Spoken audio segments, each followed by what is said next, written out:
आज ही Doubtnut app download करें। Doubtnut पर होगा अब आपके सभी मैथ्स, केमिस्ट्री, फिजिक्स और बायोलॉजी डाउट्स का सफाया। बस अपने क्वेश्चन की फोटो खींचो, उसे क्रॉप करो और तुरंत वीडियो सोल्यूशन पाओ। Download now. हेलो दोस्तों, इस क्वेश्चन में क्या पूछा गया है देखिए।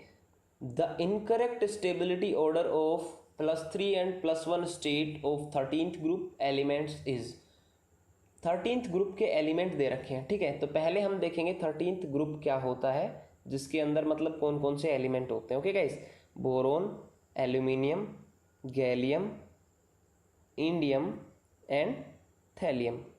अब इनके +3 और +1 स्टेट का इनकरेक्ट स्टेबिलिटी ऑर्डर इन चार ऑप्शंस में से कौन सा है वो हमें बताना है।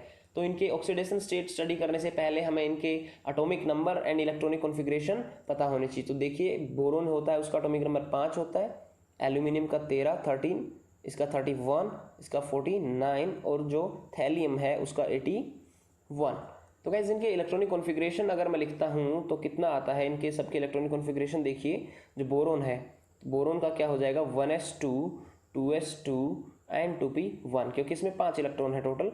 अब आता है एल्यूमिनियम का टर्न, नियोन 3s2 3p1, ठीक है गाइस। फिर आता है गैलियम जो है, तो गैलियम के लिए आ जाएगा argon 3d10 4s2 4p1। Then indium का टर्न आता है, इंडियम होता है krypton 4d10 5s2 and 5p1। फिर जो थैलियम है, तो थैलियम का क्या हो जाएगा इलेक्ट्रॉनिक कॉन्फ़िगरेशन, जिनोन 4f14, इसमें F भी इंट्रोड्यूस हो गया है 4f14 5d10 6s2 and 6p1। तो गाइस, सभी के इलेक्ट्रॉनिक कॉन्फ़िगरेशन हम देखें, एंड के अंदर सब में ns2np1 है, ns2np1, क्योंकि ये सभी एक ही ग्रुप के एलिमेंट्स हैं 13th ग्रुप, इसलिए सबका outer most electronic configuration same है, जो कि क्या है ns2np1। ओके गाइज, अब इसके अंदर हमें क्या देखना है, +3 और +1 ऑक्सीडेशन स्टेट। तो जनरल ऑक्सीडेशन स्टेट इसकी क्या होती है, क्योंकि जो आउटर मोस्ट ऑर्बिटल है उसके अंदर 3 इलेक्ट्रॉन इसके पास होते हैं। तो गाइज, ये इनको डोनेट करके क्या करता है, +3 ऑक्सीडेशन स्टेट शो करता है नॉर्मली, ठीक है।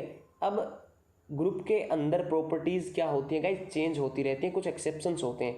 उन चीज़ों को हम स्टडी करेंगे, कैसे +3 और +1 में डिफरेंस आता है। तो देखिए, जैसे जैसे हम ग्रुप के अंदर टॉप टू बॉटम ट्रैवल करते हैं, टॉप टू बॉटम अगर हम मूवमेंट करते हैं तो क्या होता है गाइज, साइज क्या होती है, इंक्रीज, क्योंकि एक्स्ट्रा सब सेल्स ऐड होती जा रही है। जैसा कि हमने इलेक्ट्रॉनिक कॉन्फ़िगरेशन में देखा, एटॉमिक नंबर बढ़ रहे हैं मतलब इलेक्ट्रॉन्स बढ़े। और यहाँ पर हम देखें अगर, तो यहाँ देखिए, यहाँ 2s तक इलेक्ट्रॉन आ गए थे, यहाँ 3s में आए हैं, यहाँ 4s तक आए, यहाँ 5s, यहाँ 6s। तो मतलब इलेक्ट्रॉन्स के लिए जो नंबर ऑफ सब सेल्स हैं उनकी बढ़ोतरी हुई है।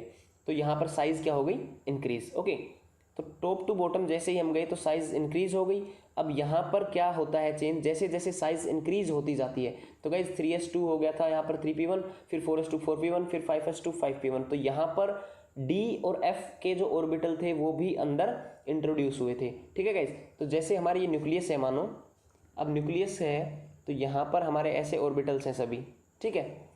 अब क्या होता है, जैसे जैसे आउटर मोस्ट ऑर्बिटल दूर जाता रहता है तो इलेक्ट्रॉन्स क्या है, उनकी दूर जो डिस्टेंस है वो ज़्यादा बड़ी हो जाती है।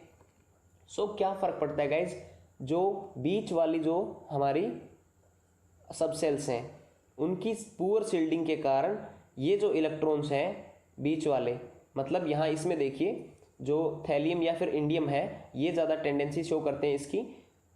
जैसे कि हमारा 4d एंड यहाँ पर 5d और 4f यहाँ पर इंट्रोड्यूस हो गए, तो इनकी वजह से क्या होगा, यहाँ जो 5s है और यहाँ जो 6s है, इन इलेक्ट्रॉन्स को क्या नहीं मिलता, रिएक्शन में पार्टिसिपेट करने का या फिर बॉन्ड फॉर्मेशन में पार्टिसिपेट करने का मौका नहीं मिलता, ठीक है गाइस। वो क्यों होता है, देखिए, due to poor shielding of orbitals, ठीक है guys, due to poor shielding of orbitals the intervention of d and f orbitals या फिर subshells take place and the s subcell electrons are reluctant to take part in bond formation। तो इसका मतलब क्या होगा guys कि D and F electrons या फिर डी एंड एफ ऑर्बिटल्स के इंट्रोडक्शन या फिर इंटरवेंशन के कारण क्या होता है, जो एस इलेक्ट्रॉन वहां पर रह गए वो उसकी शिल्डिंग की वजह से रिएक्शन में टेक पार्ट नहीं कर पाते हैं। सो जो एस इलेक्ट्रॉन्स जब टेक पार्ट नहीं कर पाएंगे मतलब वो रिएक्शन के टाइम पे आयनाइज होकर बाहर नहीं निकले, विड्रॉ ही नहीं हुए। तो मतलब हमारे पास अब अगर देखें यहाँ पर जो 6s2 6p1 है या फिर 5s2 5p1 है, अगर उसके केस में मान लो 6s2 बाहर नहीं निकलता है तो केवल 6p1 ही बाहर निकलेगा, या फिर यहाँ इसके केस में 5p1 ही बाहर निकलेगा। तो इसकी वैलेंसी क्या होगी गाइस, जब एक इलेक्ट्रॉन डोनेट कर रहा है तो +1 वैलेंसी ज़्यादा टेंडेंसी हो जाएगी इसकी, जहाँ पर इस इफेक्ट को हम क्या बोलते हैं, inert pair effect. Inert pair effect. तो गाइस ये जो पेयर था इलेक्ट्रॉन्स का, ये इनर्ट शो कर रहा था अपने आप को 6s2 या 5s2 वाला, क्योंकि यहाँ पर डी एंड एफ ऑर्बिटल्स का इंटरवेंशन हुआ था पुअर शिल्डिंग की वजह से। सो ये इनर्ट पेयर इफेक्ट की वजह से बॉटम साइड में हमारी ऑक्सीडेशन स्टेट कह सकते हैं या फिर हम कह सकते हैं वैलेंसी, ये +1 शो करते हैं, एंड टॉप मोस्ट साइड पे हमारी जो स्टैंडर्ड +3 थी वही ज़्यादा स्टेबल होती है। तो गाइज अब देखिए हमने ऑक्सीडेशन स्टेट का डिफरेंस समझ लिया है, कहाँ पर +3 ज़्यादा होगी, कहाँ पर +1 ज़्यादा होगी। अब हम ऑप्शंस देखते हैं। पहला ऑप्शन दे रखा है Ga3 positive less than In3 positive less than Tl3 positive. तो 3 पॉजिटिव का केस अगर स्टडी करें तो देखो 3 पॉजिटिव टॉप पर क्या है, स्टेबल, तो ये बॉटम की साइड क्या होती जाएगी, वीक। ठीक है, ये हमने देख लिया। अब यहाँ पर क्या दे रखा है, जो टॉप पर जहाँ ये तीनों दे रखे हैं गैलियम, इंडियम और थैलियम, तो इनमें सबसे टॉप पर कौन है, गैलियम, फिर इंडियम, फिर थैलियम।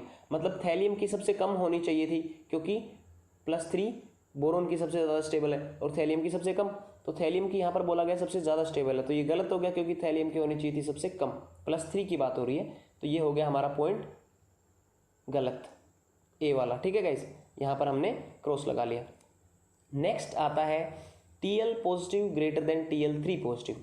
तो Tl के केस में केवल एक एटम को यहाँ पर स्टडी करेंगे, Tl जो है इसमें +1 मैंने बताया इनर्ट पेयर इफेक्ट की वजह से ज़्यादा स्टेबल होती है। ठीक है, तो यहाँ पर क्या बोला गया है, Tl+1 greater than Tl3 positive, तो ये सही है क्योंकि यहाँ पर +1 ज़्यादा स्टेबल है और जो 3 पॉजिटिव है वो लीस्ट स्टेबल है, तो ये पॉइंट हमारा सही हो गया।